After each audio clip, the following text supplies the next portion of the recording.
Excuses are the most dangerous lies because they come from within.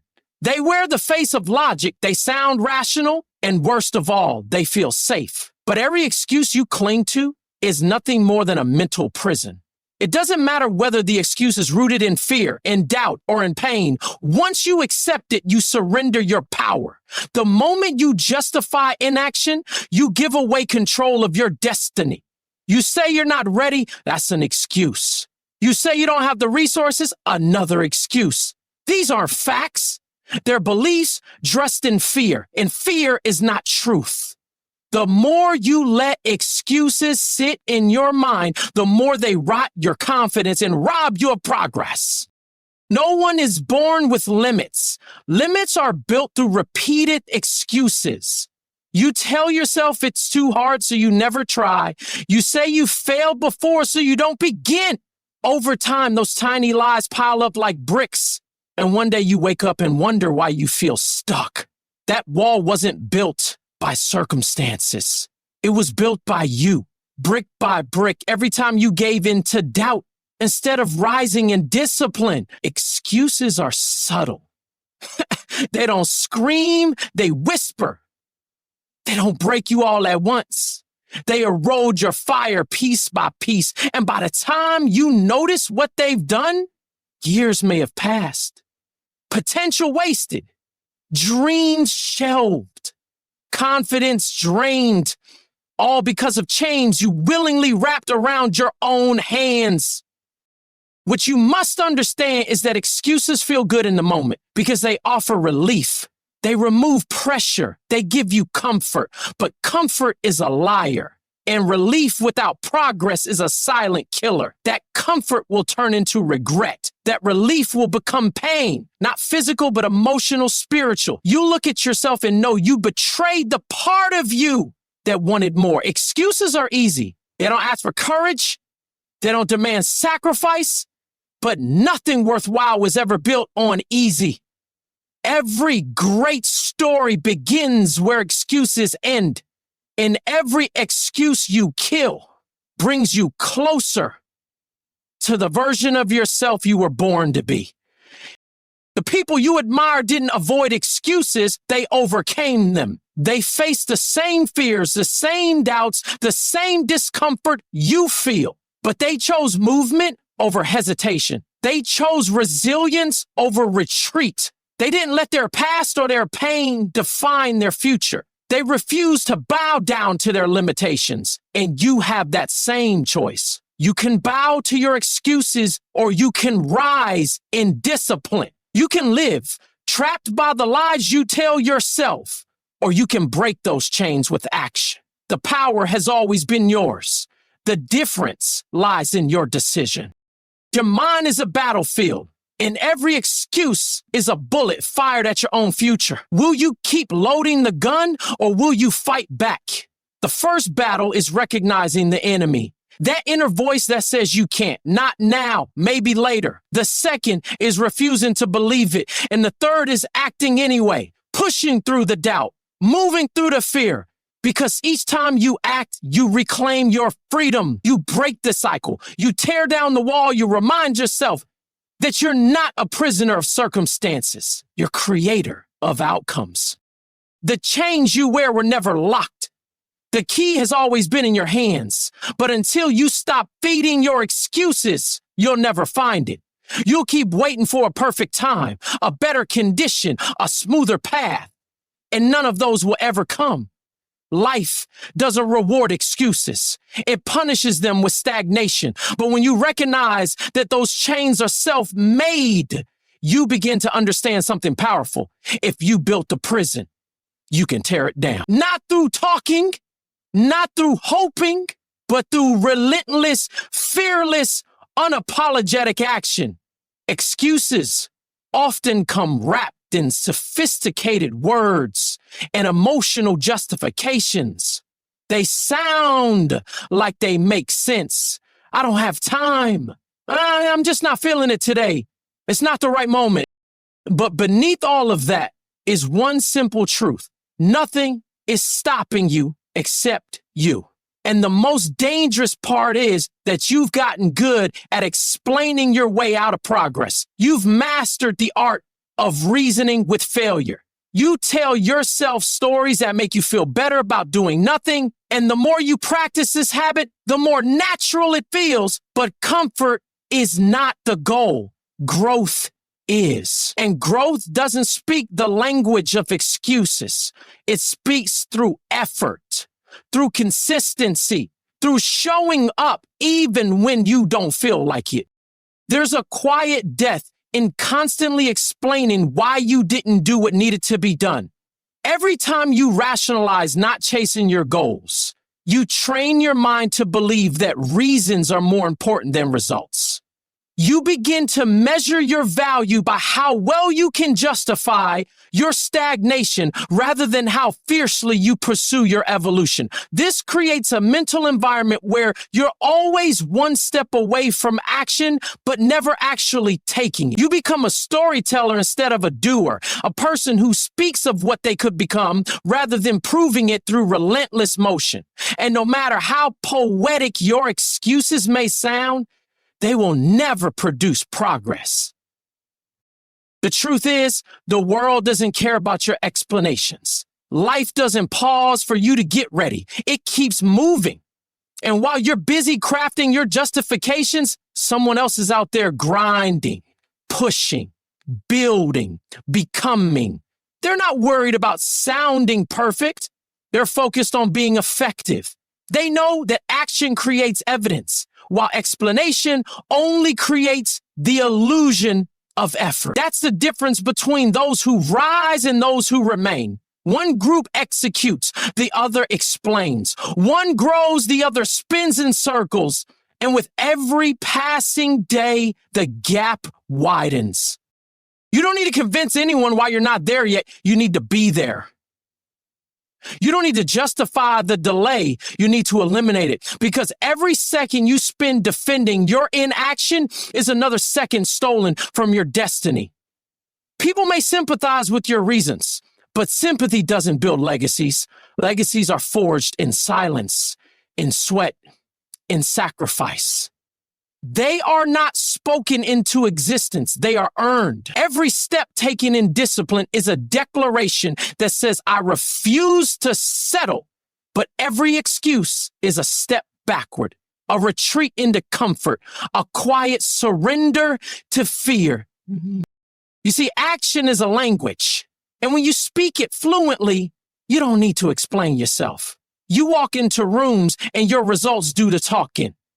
Your discipline becomes your reputation. Your consistency becomes your character. And your life becomes a reflection of the war you chose to fight instead of the one you ran from. The ones who win are not the ones with the fewest obstacles. They are the ones who stopped explaining and started executing. They looked their excuses in the eye and said, not today. And then they moved, regardless of fear, regardless of doubt, regardless of how heavy it felt. You owe it to yourself to stop negotiating with weakness. Every time you act in spite of fear, you rob your excuses of their power. Every time you move without needing validation or understanding, you sharpen your strength. And with every act of courage, every step forward taken in the dark, you become more than just someone with potential. You become someone with proof. Proof that you didn't settle. Proof that you didn't hide behind logic. Proof that you rose above the noise in your mind and chose purpose over comfort. Because in the end, it won't be your reasons that speak. It'll be your results. Discipline is not a talent. It's not something you're born with. It's a decision, one you make every single day, whether you feel like it or not. And it's that decision repeated over and over again that becomes the bridge between where you are and where you want to be. People talk about motivation like it's the fuel to success, but motivation fades. Discipline stays. Motivation is an emotion. Discipline is a commitment. You can't wait to feel ready, because the truth is you'll rarely feel ready. Life doesn't ask you if you're prepared. It throws you into the fire, and discipline is the only thing that keeps you moving forward when everything around you tells you to stop. You don't build a future on how you feel. You build it on what you do. The most successful people in the world are not always the smartest or the most gifted. They're the most consistent. They're the ones who've mastered themselves. While the rest of the world waits for the perfect mood, the perfect weather, the perfect mindset, they're out there putting in the reps, pushing through the discomfort and doing what needs to be done. And that's what discipline is. It's doing it anyway. When you're tired, when you're overwhelmed, when it would be easier to delay, when no one is clapping for you. Because discipline isn't about public recognition. It's about private victory. It's about conquering the war within yourself long before the world ever sees your results. Most people don't fail because they didn't have enough talent or opportunity. They fail because they lack the discipline to stay consistent. They broke promises to themselves. They gave themselves permission to take it easy just for today, not realizing that today becomes tomorrow. And soon, the pattern of inaction becomes their identity. They think they'll get serious one day, but that day never comes because habits don't wait. They form with or without your permission. And if you don't discipline yourself, life will do it for you through failure, regret, missed chances, and the pain of watching someone else live the life you were too lazy to fight for. There will always be a voice inside you that whispers, take it easy or skip today. That voice is comfortable. It sounds gentle, even reasonable, but it's a liar. It wants you to stay small. It wants you to surrender to convenience and stay trapped in the cycle of almost. Discipline is the knife that cuts through that noise. It's the force that separates the dreamers from the doers, the planners from the producers. Every time you ignore the voice that tells you to quit, you strengthen the one that pushes you forward. And that voice, the one fueled by discipline, is the one that will change your life. Success is not built in the spotlight. It's built in the dark, early mornings and late nights when no one's watching, when the rewards feel far away, when it would be so easy to quit. But discipline doesn't need immediate gratification. It doesn't chase applause. It lives for the process. It finds fulfillment in effort, in progress, in the knowledge that every day of sacrifice is bringing you closer to your goals. And when others fall away, when they give in to distraction or comfort, the disciplined one stands alone, not because it's easy, but because it's worth it. The truth is, your life will be defined by the standards you hold yourself to. And discipline is the tool that raises those standards. It sharpens your character, focuses your energy, and teaches you to do hard things without negotiation. It's not about punishing yourself. It's about preparing yourself, preparing for the days when motivation is gone, when challenges mount, when everything inside you wants to give up. Discipline doesn't just make you stronger, it makes you unstoppable. And once you learn to depend on it more than emotion, there is nothing you cannot build, ChatGPT said. There's a lie we've all been sold, that some people just have more time, that they were born into a slower world, a quieter life, a more forgiving schedule. But time is not something anyone has. Time is something we make. Every person on this planet wakes up with the same 24 hours, the same ticking clock, the same sunrise and sunset. What separates the successful from the stagnant is not access to more time. It's how they use what they have. Most people don't have a time problem. They have a priority problem. They waste their most valuable hours on distractions, complaints, procrastination, and doubt, then wonder why their life looks the same year after year. You want to change your life? Stop waiting for time and start making it. Excuses always sound logical until you realize someone with the same problems, the same responsibilities, the same obligations made it happen anyway. While you were scrolling, they were building. While you were sleeping in, they were putting in the work.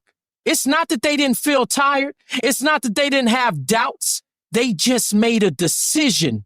Their dream mattered more than their excuse. You will never find time to chase greatness. The world is too loud, too fast, too demanding.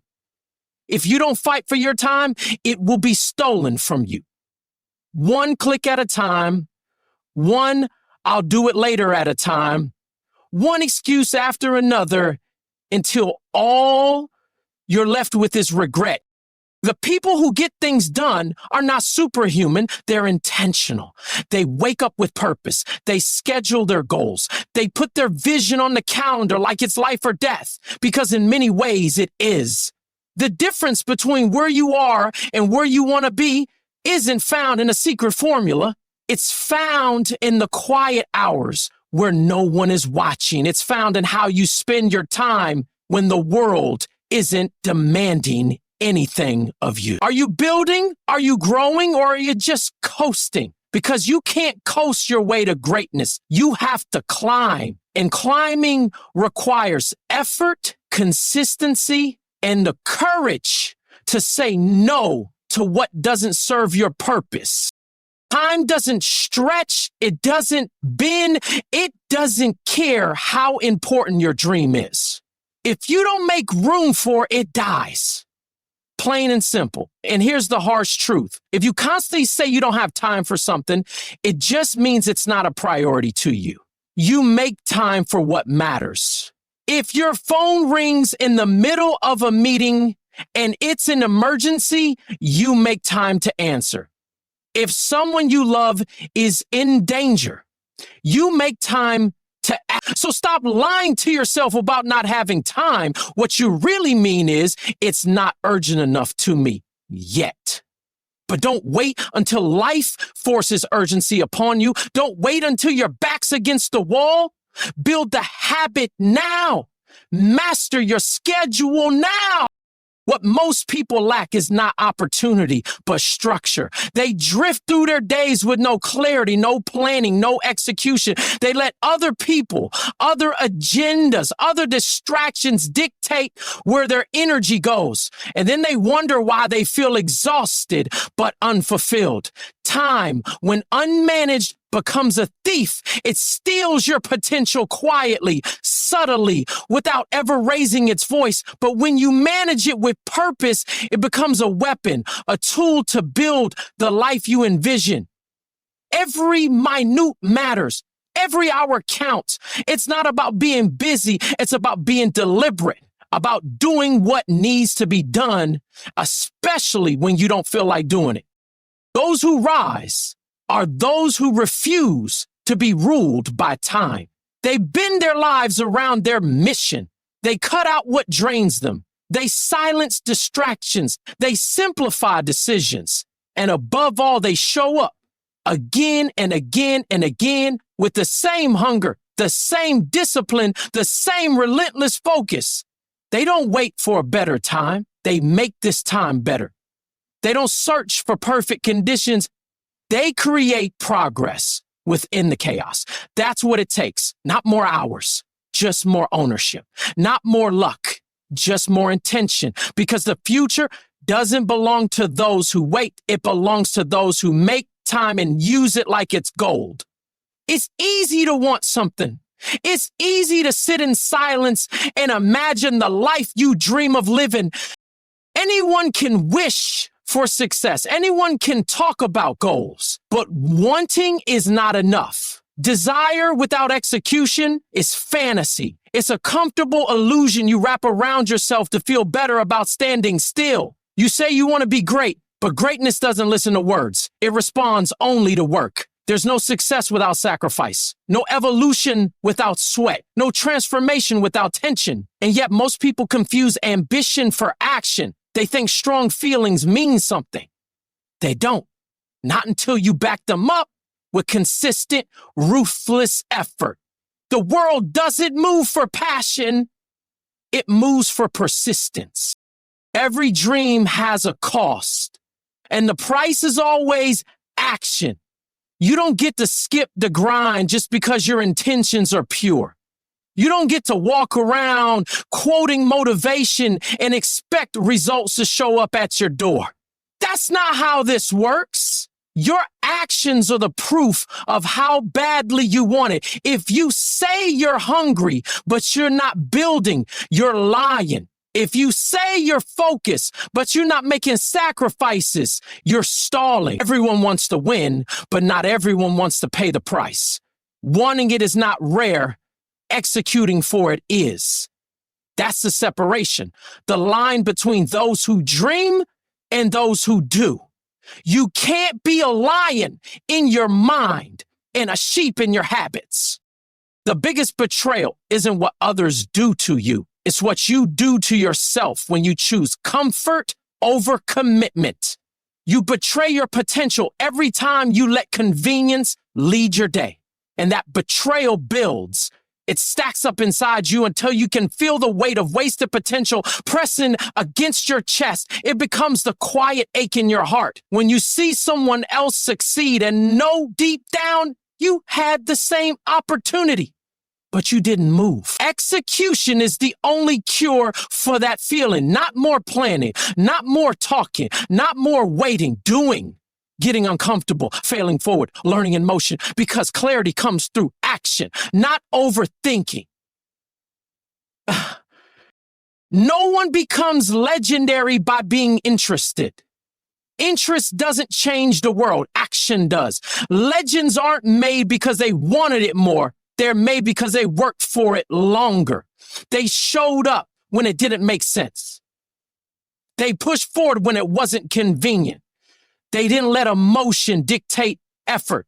They understood that discipline is more important than desire, that showing up matters more than feeling ready, that results don't come to the most passionate, they come to the most prepared. And preparation is built into hours no one sees, the decisions no one applauds, and the moments you refuse to quit, even when no one's watching. There's a gap between the life you want and the life you're living. That gap isn't talent. It isn't luck. It isn't circumstances. It's execution. It's the ability to move when it's hard, to show up when it's boring, to rise when it's painful. Every excuse you make widens that gap. Every delay increases the distance, but every disciplined act closes it. Every time you do what needs to be done, especially when you don't want to, you move 1 inch closer to the life you say you want. Desire is the spark, but discipline is the fire. It's what keeps burning when everything else fades. And if you don't feed that fire with action, it dies. You don't become who you want by dreaming harder. You become that person by doing more. You become that person by waking up and choosing the hard road, by refusing to be ruled by moods, by trading short-term comfort for long-term strength. You're not tired, you're undisciplined. You're not stuck, you're stalling. You're not lost, you're avoiding the work. The gap between desire and reality is closed through grind, through focus, through action. And the ones who rise, the ones who grow, the ones who win are the ones who don't just want it. They prove it every single day.